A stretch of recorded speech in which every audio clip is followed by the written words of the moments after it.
प्रेम से बोलिए संतोषी माता की जय। प्रिय श्रोताओं, स्वागत है आपका हमारे चैनल पर।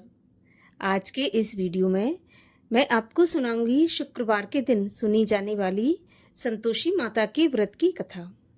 संतोषी माता का व्रत शुक्रवार के दिन किया जाता है, जिसको करने से सभी प्रकार की मनोकामना पूर्ण होती है और जीवन के कष्ट दूर होते हैं।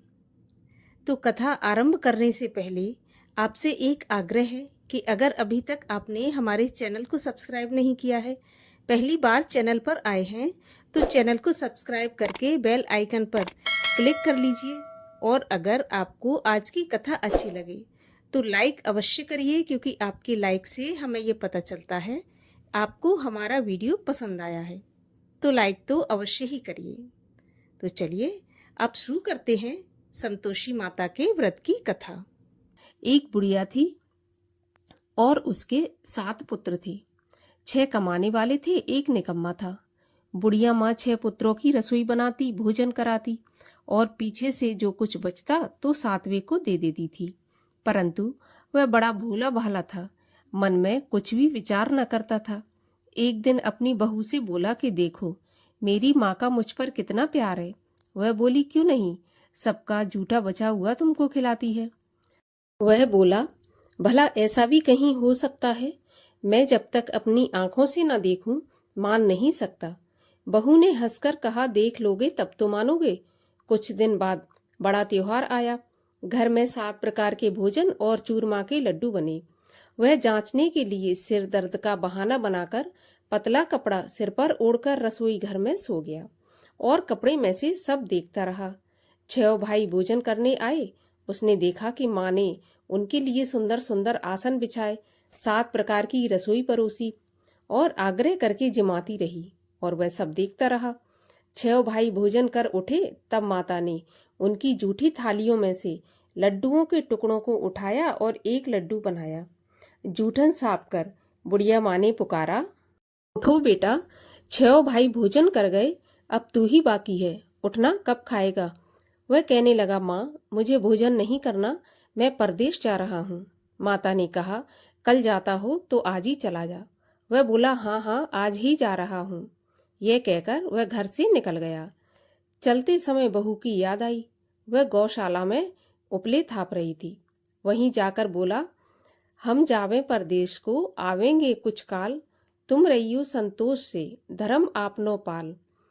वह बोली, जाओ पिया आनंद से, हमरो सोच हटाए, राम भरोसे हम रहें, ईश्वर तुम्हें सहाय। देव निशानी आपनी, देख धरू में धीर, सुध मत मेरी बिसारियो, रखियो मन गंभीर। वह बोला, मेरे पास तो कुछ नहीं है, यह अंगूठी है सो ले लो, अपनी कुछ निशानी मुझे दे दो। वह बोली, मेरे पास क्या है, यह गोबर भरा हाथ है। यह कहकर उसकी पीठ में गोबर के हाथ की थाप मार दी और वह चल दिया। चलते चलते दूर देश में पहुंच गया। वहां पर एक साहूकार की दुकान थी। वहां जाकर कहने लगा, भाई मुझे नौकरी पर रख लो। साहूकार को जरूरत थी। साहूकार बोला, रह जा। तो लड़के ने पूछा कि तनख्वाह क्या दोगे? तब साहूकार ने कहा कि काम देखकर दाम मिलेंगे। अब साहूकार की नौकरी मिल गई। वह सवेरे 7 बजे से रात तक नौकरी बजाने लगा। कुछ दिनों में दुकान का सारा लेन देन, हिसाब किताब, ग्राहकों को माल बेचना, सारा काम करने लगा। साहूकार के 7-8 नौकर थे। वे सब चक्कर में पड़ गए कि यह तो बहुत होशियार बन गया। सेठ ने भी काम देखा और 3 महीने में उसे आधे मुनाफे का साझीदार बना लिया। वह 12 वर्ष में ही नामी सेठ बन गया और मालिक सारा कारोबार उस पर छोड़कर बाहर चला गया। अब बहू पर क्या बीती सो सुनो। सास ससुर उसे दुख देने लगे। सारी गृहस्थी का काम करा के उसे लकड़ी लेने जंगल में भेजते। इस बीच घर की रोटियों के आटे से जो भूसी निकलती, उसकी रोटी बनाकर रख दी जाती और फूटे नारियल के खोपड़े में पानी। इस तरह दिन बीतते रहे। एक दिन वह लकड़ी लेने जा रही थी कि रास्ते में बहुत सी स्त्रियां संतोषी माता का व्रत करती दिखाई दी। वह वहां खड़ी हो कथा सुनकर बोली, बहनों, ये तुम किस देवता का व्रत करती हो और इसके करने से क्या फल मिलता है? इस व्रत के करने की क्या विधि है? यदि तुम अपने व्रत का विधान मुझे समझाकर कहोगी तो मैं तुम्हारा बहुत एहसान मानूंगी। तब उनमें से एक स्त्री बोली कि सुनो, यह संतोषी माता का व्रत है। इसके करने से निर्धनता, दरिद्रता का नाश होता है और लक्ष्मी आती है। मन की चिंताएं दूर होती हैं। घर में सुख होने से मन को प्रसन्नता और शांति मिलती है। निपुत्री को पुत्र मिलता है। प्रियतम बाहर गया हो तो जल्दी आ जाता है। कुंवारी कन्या को मनपसंद वर मिलता है। राजद्वारी में बहुत दिनों से मुकदमा चलता हो तो खत्म हो जाता है। सब तरह के सुख शांति हो, घर में धन जमा हो, पैसा जायदाद का लाभ हो, रोग दूर हो और जो कुछ भी मन में कामना हो, सब इस संतोषी माता की कृपा से पूरी हो जाती हैं। इसमें कोई संदेह नहीं है। वह पूछने लगी, यह व्रत कैसे किया जाता है, यह भी बताओ तो बड़ी कृपा होगी। स्त्री कहने लगी, 1.25 रुपये का गुड़ चना लेना, इच्छा हो तो 5.25 रुपये का लेना या फिर 11.25 रुपये का अपनी सहूलियत के अनुसार ले लेना। बिना परेशानी, श्रद्धा और प्रेम से जितना बन सके सवाया लेना। 1.25 रुपये से 5.25 रुपये तथा इससे भी ज्यादा शक्ति और भक्ति के अनुसार लेना। हर शुक्रवार को निराहार रहकर कथा कहना और सुनना। इसके बीच क्रम टूटे नहीं। लगातार नियम पालन करना। सुनने वाला कोई न मिले तो घी का दीपक जलाकर उसके आगे जल के पात्र को रख कथा कहना, परंतु नियम न टूटे। जब तक कार्य सिद्ध न हो नियम पालन करना और कार्य सिद्ध हो जाने पर ही व्रत का उद्यापन करना। 3 महीने में माता पूरा फल प्रदान करती है। यदि किसी के खोटे ग्रह हो तो भी माता 1 वर्ष में अवश्य कार्य सिद्ध करती हैं। कार्य सिद्ध होने पर ही उद्यापन करना चाहिए, बीच में नहीं। उद्यापन में 2.5 सेर आटे का खाजा, इसी नाप से खीर तथा चने का साग बनाना, 8 लड़कों को भोजन कराना, जहां तक मिले देवर जेठ भाई बंधु कुटुंब के लड़के लेना, ना मिले तो रिश्तेदारों और पड़ोसियों के लड़के बुलाना, उन्हें भोजन कराना, यथाशक्ति दक्षिणा देकर माता का नियम पूरा करना। उस दिन घर में कोई भी खटाई न खाए। यह सुनकर बुढ़िया के लड़के की बहू चल दी। रास्ते में लकड़ी के बोझ को बेच दिया और उन पैसों से गुड़ चना लेकर माता के व्रत की तैयारी करने लगी और सामने मंदिर देख पूछने लगी कि यह मंदिर किसका है। तब सब कहने लगे, यह संतोषी माता का मंदिर है। यह सुन माता के मंदिर में जाकर माता के चरणों में लौटने लगी। दीन होकर विनती करने लगी कि माँ, मैं निपट मूर्ख हूँ, व्रत के नियम नहीं जानती, मैं बहुत दुखी हूँ। हे माता जगत जननी, मेरा दुख दूर कर, मैं तेरी शरण में हूँ। माता को दया आई। एक शुक्रवार बीता कि दूसरे शुक्रवार को ही इसके पति का पत्र आया और तीसरे को उसका भेजा हुआ पैसा भी आ पहुंचा। यह देखकर जिठानी मुंह से कोड़ने लगी, इतने दिनों में इतना पैसा आया, इसमें क्या बड़ाई है। लड़के ताने देने लगे। काकी के पास अब पत्र आने लगे, रुपया आने लगा। अब तो काकी की खातिर बढ़ेगी, अब तो काकी बुलाने से भी नहीं बोलेगी। बेचारी सरलता से कहती, भैया पत्र आवे रुपया आवे तो हम सबके लिए अच्छा है। ऐसा कहकर आंखों में आंसू भरकर संतोषी माता के मंदिर में आ मातेश्वरी के चरणों में गिरकर रोने लगी। माँ, मैंने तुमसे पैसा नहीं मांगा, मुझे पैसे से क्या काम है, मुझे तो अपनी सुहाग से काम है। मैं तो अपने स्वामी के दर्शन और सेवा मांगती हूँ। तब माता ने प्रसन्न होकर कहा कि जा बेटी, तेरा पति आएगा। यह सुनकर खुशी से बावली हो घर में जाकर काम करने लगी। अब संतोषी माँ सोचने लगी कि इस भोली पुत्री से मैंने कह तो दिया कि तेरा पति आएगा, पर आएगा कहाँ से, वह तो स्वप्न में भी इसे याद नहीं करता। उसे याद दिलाने मुझे ही जाना पड़ेगा। इस तरह माता बुढ़िया के बेटे के पास जाकर स्वप्न में प्रकट होकर कहने लगी, साहूकार के बेटे, सोता है या जागता है। वह बोला, माता सोता भी नहीं हूँ, जागता भी नहीं हूँ, बीच में ही हूँ, कहिए क्या आज्ञा है। माँ बोली, बेटा तेरा घर बार है या नहीं। वह बोला, मेरा सब कुछ है माता, माँ बाप भाई बहन बहू, क्या कमी है। माँ बोली, भोले पुत्र, तेरी स्त्री घोर कष्ट उठा रही है, माँ बाप उसे दुख दे रहे हैं, वह तेरे लिए तरस रही है, तू उसकी सुध ले।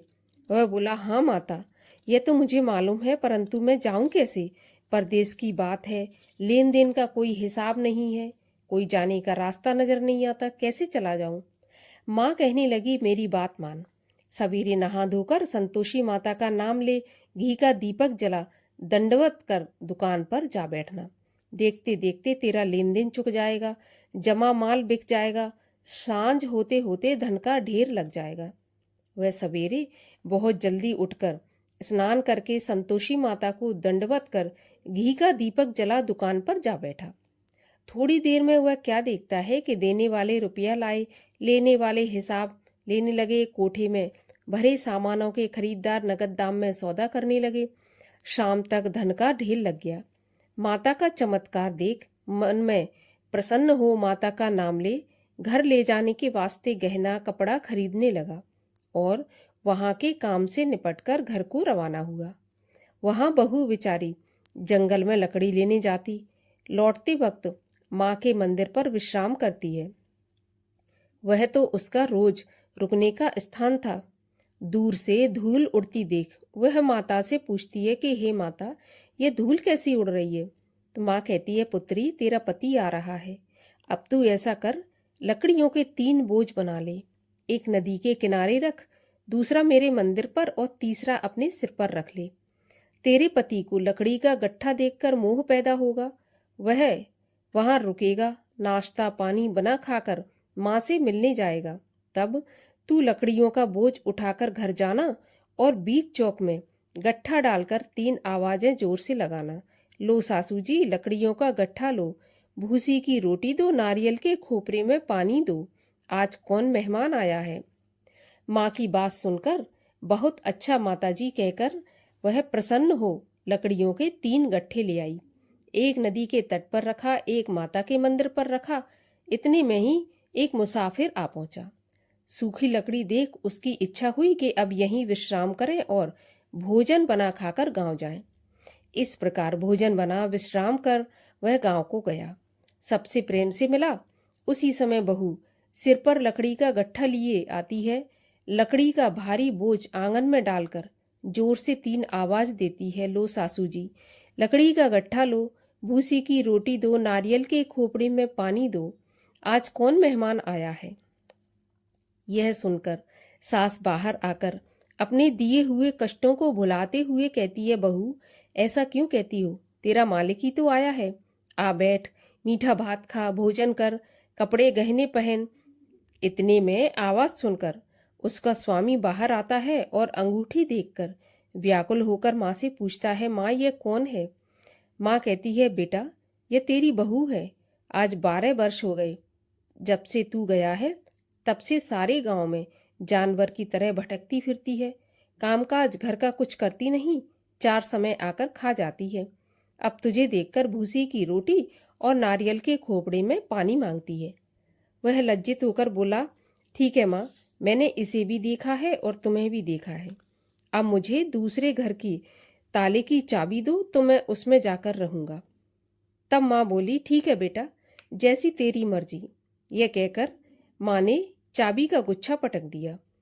उसने चाबी ले दूसरे कमरे में, जो कि तीसरे मंजिल के ऊपर था, वहां खोलकर सारा सामान जमाया। एक दिन में ही वहां राजा के महल जैसा ठाट बाट बन गया। अब क्या था, वे दोनों सुखपूर्वक रहने लगे। इतने में अगला शुक्रवार आया। बहू ने अपने पति से कहा कि मुझे माता का उद्यापन करना है। पति बोला, बहुत अच्छा, खुशी से करो। वह तुरंत ही उद्यापन की तैयारी करने लगी। जेठ के लड़कों को भोजन के लिए कहने गई। उसने मंजूर किया, परंतु पीछे जिठानी अपने बच्चों को सिखाती है, देखो रे, भोजन के समय सब लोग खटाई मांगना, जिससे इसका उद्यापन पूरा ना हो सके। लड़के जीमने तो आए, खीर पेट भर कर खाई, परंतु याद आते ही कहने लगे, हमें कुछ खटाई खाने को दो, खीर खाना हमें नहीं भाता, देखकर अरुचि होती है। बहू कहने लगी, खटाई किसी को नहीं दी जाएगी, यह तो संतोषी माता का प्रसाद है। लड़के तुरंत उठकर खड़े हुए, बोले, पैसा लाओ। तो भोली बहू कुछ जानती नहीं थी, सो उन्हें पैसे दे दिए। लड़के उसी समय जा करके इमली लेकर खाने लगे। यह देखकर बहू पर माताजी ने क्रोध किया। राजा के दूत उसके पति को पकड़ कर ले गए। जेठ जेठानी बनमाने खोटे वचन कहने लगे। लूट लूट कर धन इकट्ठा करके लाया था, सो राजा के दूत पकड़ कर ले गए। अब सब मालूम हो जाएगा जब जेल की हवा खाएगा। बहू से ऐसे वचन सहन नहीं हुए।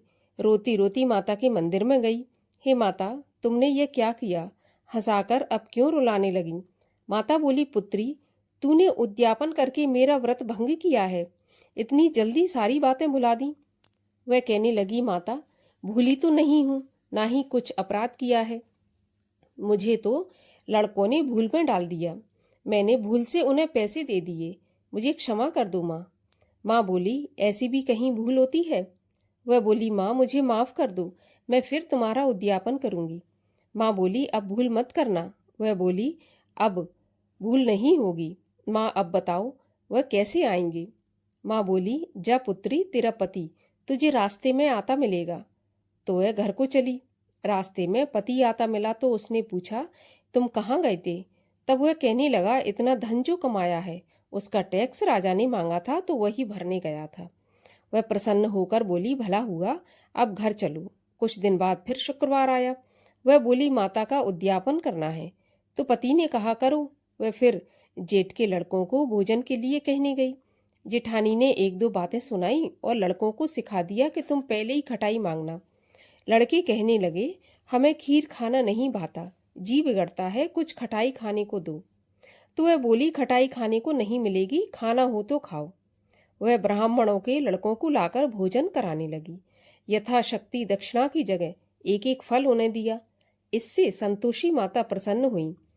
माता की कृपा होते ही 9वें महीने उसको चंद्रमा के समान सुंदर पुत्र प्राप्त हुआ।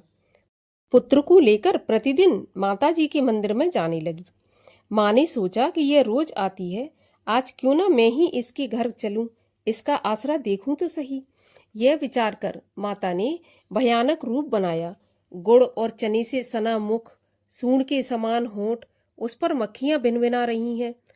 दहलीज में पांव रखते ही उसकी सास चिल्लाई, देखो रे, कोई चुड़ैल चली आ रही है, लड़को इसे भगाओ, नहीं तो ये सबको खा जाएगी।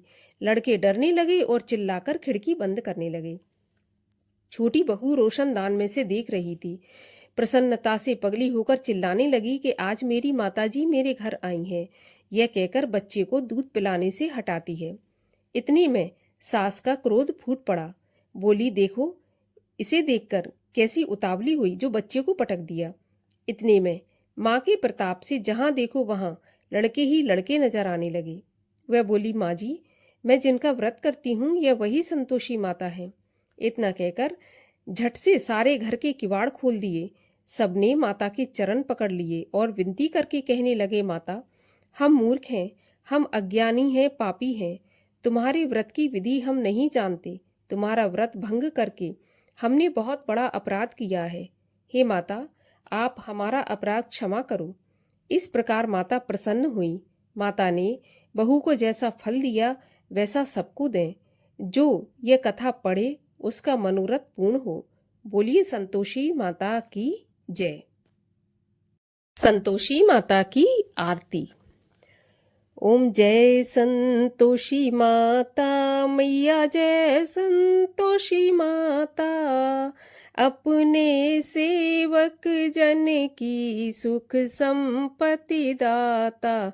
ओम जय संतोषी माता, सुंदर चीर सुनहरी माँ धारण कीनो, हीरा पन्ना दम के तन श्रृंगार लीनो।